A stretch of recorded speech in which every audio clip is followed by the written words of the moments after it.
স্বামী যদি স্ত্রীর উপর রাগ করে কথা বলা বন্ধ করে দেয় কিংবা প্রচণ্ড রাগ করে, সে রাগের পরিস্থিতিকে নিয়ন্ত্রণ করব কিভাবে? স্বামীর রাগ কমানোর জন্য কোনো আমল আছে কি না?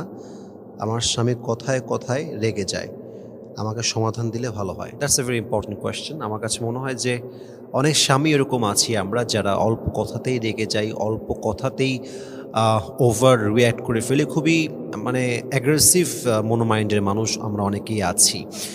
ফার্স্ট অফ অল, এটা একটা কারণ হতে পারে যে স্বামী যদি ওয়াইফকে বেসিক্যালি পছন্দই না করে, ওয়াইফকেই পছন্দ না, তার সঙ্গে সংসার করতে চায় না, তখন কি হয় যে আপনার ওয়াইফের ছোট্টখাটো ভুলেও হাজব্যান্ড খুব ওভার রিয়্যাক্ট করে, কারণ সে তাকে আসলে পছন্দ করে না। আর যদি এরকম হয় যে স্বামী তার বউকে সত্যি অনেক ভালোবাসে, পয়েন্টটা একটু বোঝার ট্রাই করেন যে স্বামী তার ওয়াইফকে সত্যিই মন থেকে ভালোবাসে, তো যখন আপনি কাউকে মন থেকে ভালোবাসবেন এবং তাকে কোনো একটা কাজ করতে বলবেন কিংবা নিষেধ করবেন, যদি নিষেধ করার পরেও আপনার শখের নারী, আপনার ওয়াইফ, আপনার ভালোবাসার মানুষ ওই কাজটাই করে, তখন আবার পুরুষ কি হয়? সহ্য করতে পারে না। সো এই দুইটা সিচুয়েশন হতে পারে। কিন্তু যদি এই দুইটা সিচুয়েশন ছাড়া কোনো স্বামী এমন হয় যে কথায় কথায় রাগ করে, হুদাই রাগ করে, ও যে রাগ করে কেন তাও জানে না, কি যে জানে না তাও জানে না, এরকম স্বামী আছে হুদাই রাগ করে। এখন এই রাগটাকে আপনি কন্ট্রোল করবেন কিভাবে? আমি প্রত্যেকটা ওয়াইফকে বলবো, দেখেন, আপনার স্বামী যদি প্রচণ্ড রেগে যায়, খুব রেগে যায়, প্রথম উপায়টাই হচ্ছে ওই সময়ে কোনো কথাই বলবেন না স্বামীর সামনে। একদম আমার মনে হয় যে একদম স্থির হয়ে যান, কিপ কোয়াইট, কিপ সাইলেন্ট, একদম চুপ। স্বামী রেগে গেছে, একদম চুপচাপ থাকবেন। বেশিরভাগ মেয়েরা আছে যারা স্বামী রেগে গেছে, আগুন জ্বলতেছে, কেরোসিন ঢালার জন্য ওই মেয়েটা আবার মুখে মুখে তর্ক করে, স্বামীকে ডিফেন্স করে, স্বামীর কথার আরও উল্টা প্রতিবাদ করে, স্বামীর কথাকে টক্কর দেয়, তোমাকে দেখে নিব, আরে তোমার ফল্ট, আরে তোমাকে বিয়ে করে আমার জীবন নষ্ট হয়ে গেল, আমাকে তালাক দাও, আমি সংসারে থাকবো না, আমি তোমাকে ভয় করি না, আরও উল্টাপাল্টা কথা বলে। তো রাগটা মনে করেন 80% ছিল, 100% পৌঁছে যায়। ইভেন এই সমাজে হাজারো কেস এমন আছে, আমি আমার জীবনে কত মেসেজ যে পেয়েছি যে আমার স্বামী এক মজলিসে, এক বসায়, একই জায়গায় রাগের মাথায় আমাকে 3 তালাক দিয়ে দিয়েছে, আমার স্বামী আমাকে ভিডিও কলে 3 তালাক দিয়েছে, আমার স্বামী আমাকে মেসেজে 3 তালাক দিয়ে দিয়েছে। আমি মানলাম যে পুরুষটা 3 তালাক দিয়ে অন্যায় করেছে, আমি সেটাকে স্বীকার করলাম, স্বীকার করে মেনে নিলাম যে আপনার স্বামী অন্যায় করেছে, কেন সে 3 তালাক দিল। বাট মাই কোয়েশ্চেন ইজ, আপনি কি এমন অন্যায় করলেন যে আপনার স্বামীর ঠেকাই পড়ে গেল যে আপনাকে এখনই 3 তালাক দেওয়া লাগবে? আপনার স্বামী তো চাইলে প্রত্যেক মাসে 1 তালাক করে 3 মাসে 3 তালাক দিতে পারতো। আপনি কোন ব্যবহার করলেন? আপনি কোন শব্দ চয়ন করলেন? আপনার আচরণটা কি এমন হয়ে গেল? আপনার মুখ দিয়ে এমন কোন কথা বের হয়ে গেল যে আপনার স্বামী আপনাকে সঙ্গে সঙ্গে তালাক দিয়ে দিল, সঙ্গে সঙ্গে 3 তালাক দিয়ে দিল? কেন এরকম হইল?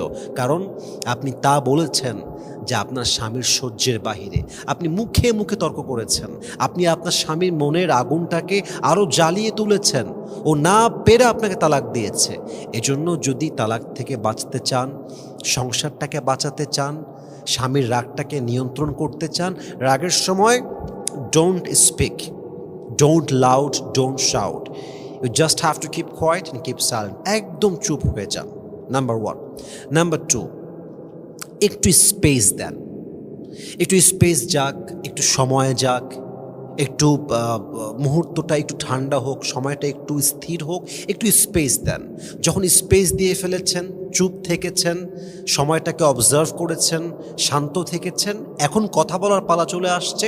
ওয়াকুলু লিন্নাসি হোসনা, নরম ভাষায় কথা বলেন, সুন্দর করে কথা বলেন, বলেন জান কি হয়েছে, আচ্ছা এটা আমার ফল্ট হয়ে গেছে, এটা আসলে আমি ইচ্ছাকৃত করি নাই, আনইনটেনশনালি হয়ে গেছে, I am so sorry for that, এবং আমি তোমাকে প্রমিস করছি যে next time I will never repeat the same mistake again, আমি আর এটা করবো না, আমাকে মাফ করো, আমার ভুল হয়ে গেছে।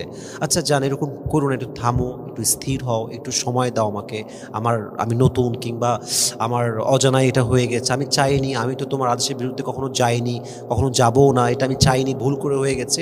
আস্তে করে কথা বলেন, বুঝিয়ে কথা বলেন, সুন্দর করে কথা বলেন। এখন আপনি চুপও থাকলেন, স্পেসও দিলেন, কিন্তু যখন কথা বললেন বারুদ বের করলেন কথার ভিতরে, গুলির মতো কথা আপনার, তো ঝামেলাটা আরও বাড়বে।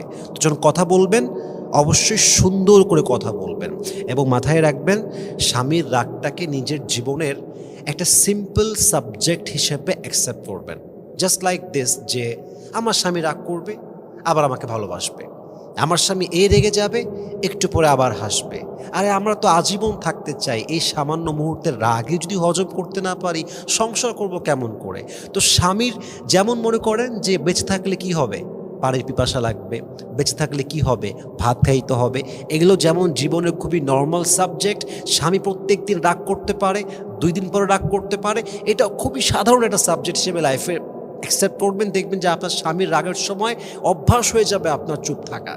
আপনি শিখে যাবেন যে স্বামী রাগ করে আছে, এখন কোনো উল্টাপাল্টা নয়, চুপচাপ থাকতে হবে। একটু পরে the situation will be in my control, সব ওকে হয়ে যাবে। I just have to keep quite right now, আমাকে চুপ থাকতে হবে এখন।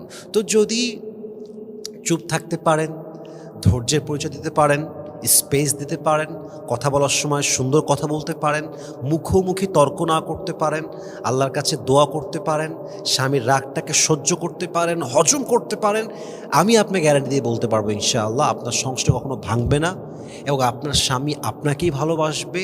এবং আপনার স্বামী যদি মানুষের বাচ্চা হয়, আপনার স্বামী আপনার হাত কখনোই ছাড়বে না।